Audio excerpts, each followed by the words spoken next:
was 3 a.m. when he first heard it, a soft knock on the front door. He froze. The house was silent, the kind of silence that feels heavy, oppressive. No one should be outside at this hour. Mustering his courage, he tiptoed to the door and peeked through the peephole. Nothing, just the dark, empty street staring back at him. He waited for a moment, his breath caught in his throat, before shrugging it off as a prank. He returned to the couch, trying to drown the unease with his phone, but then it came again. The knock, louder this time, more deliberate. He shot up, heart racing, and yanked the door open, expecting to catch someone in the act. Still, no one. Only the cold wind greeted him, carrying faint whispers that made his skin crawl. That's when his phone buzzed. A notification. He glanced at the screen. "You're next." His chest tightened, and his hands began to tremble. He turned to shut the door, but froze. Someone was standing in his living room, a shadowy figure, tall and still, its hollow eyes glowing faintly in the dark. It stared at him, unblinking, and then, in a voice that wasn't human, it whispered, "Knock, knock." His breath hitched. He wanted to run, to scream, but his body refused to move. The figure tilted its head, as if studying him, its glowing eyes burning into his soul. The whispers grew louder,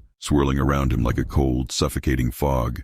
He glanced at the open door, thinking of escape, but then the door slammed shut on its own. The room plunged into darkness. His phone buzzed again. Slowly, with shaking hands, he lifted it. Another message. Too late. The figure stepped closer, its shadow stretching unnaturally across the walls. Each step echoed louder than it should, like a heartbeat pounding in his ears. He tried to speak, to plead, but no sound came out. The figure reached out, its hand impossibly long, fingers curling like smoke. As it touched his chest, a coldness spread through him, deeper than the bones, into his very thoughts. Memories flashed before his eyes, unraveling like a frayed thread, and then he heard it again. Knock, knock, knock. This time, it wasn't coming from the door, it was coming from inside his head. The figure leaned in close, its voice a twisted whisper. "You opened the door, now it's your turn to knock." The world around him faded, replaced by endless darkness. The next morning, the house was empty. The door stood ajar, swaying gently in the wind, and somewhere far away, in the dead of night, another knock echoed on someone else's door. The knock came again, soft, deliberate, yet filled with an unnatural weight that demanded to be answered. A young woman, living alone in a quiet suburban neighborhood, stirred awake. She sat up in bed, her heart sinking as she realized the sound wasn't part of her dream. Knock, knock, knock.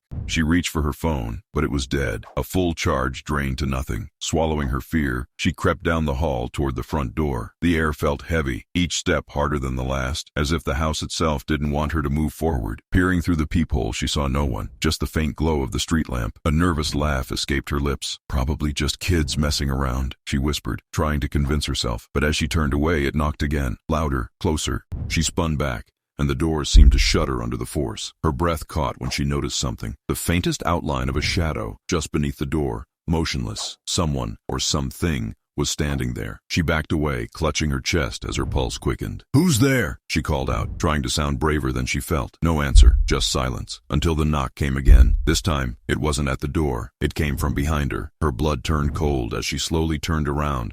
Standing at the end of the hallway was a figure, tall, dark and still, with hollow, glowing eyes that seemed to pierce through her. It tilted its head, just as it had with the man before her, studying her like prey. Her knees buckled, and she stumbled back, pressing herself against the door. "What do you want?" she screamed. It didn't respond. Instead, it raised a long, shadowy hand and pointed toward her chest. Then it whispered in that same inhuman voice, "Your turn to knock." Before she could move, the figure rushed at her, and the world dissolved into darkness. By morning, her house stood empty. The front door hung open, swaying gently in the breeze. Somewhere far away, the sound of knocking echoed again. The cycle had begun anew,